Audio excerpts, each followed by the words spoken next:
Muscles ढीले हो जाते हैं। उस वक्त कोई जबड़े पे मार दे तो एक झटका लगता है। 10 सेकंड तो शरीर को समझने में लग जाते हैं कि उसके साथ हुआ क्या है। पिक्कल जैसा मोटी गर्दन वाला इंसान ही क्यों ना हो, जब वो अटैक कर रहा होता है तो उसकी गर्दन एक बच्चे की गर्दन की तरह नाजुक हो जाती है जो सिर का भार नहीं उठा पाती। एक आदमी था जिसके मुक्के में इतनी ताकत थी कि वो हाथी को भी रोक सकता था। मैं बात कर रहा हूं दुनिया के 31st heavyweight champion George Foreman की। इस फाइटर ने दुनिया में सबसे ज्यादा नॉकआउट्स किए हैं, पर बहुत कम लड़ाइयां ऐसी थी जिनमें 10 काउंट्स का रूल था। इस फाइटर ने दुनिया में सबसे ज्यादा नॉकआउट्स किए हैं, पर बहुत कम लड़ाइयां ऐसी थी जिनमें 10 काउंट्स का रूल था।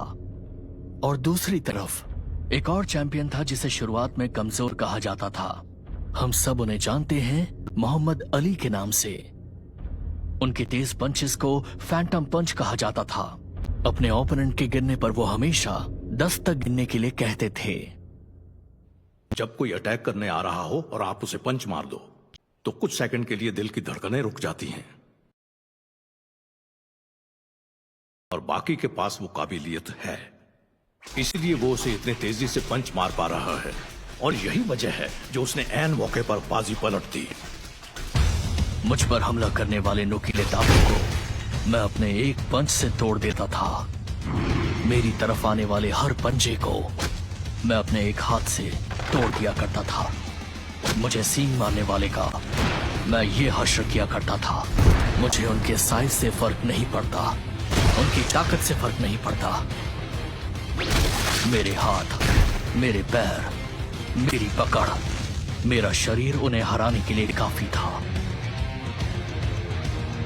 पर आज मेरा शरीर मेरा साथ क्यों नहीं दे रहा?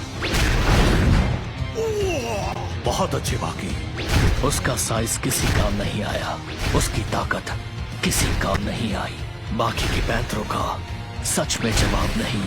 उसने शायद ही किसी को ऐसे लड़ते हुए देखा है। पिकल को कुछ समझ नहीं आ रहा था।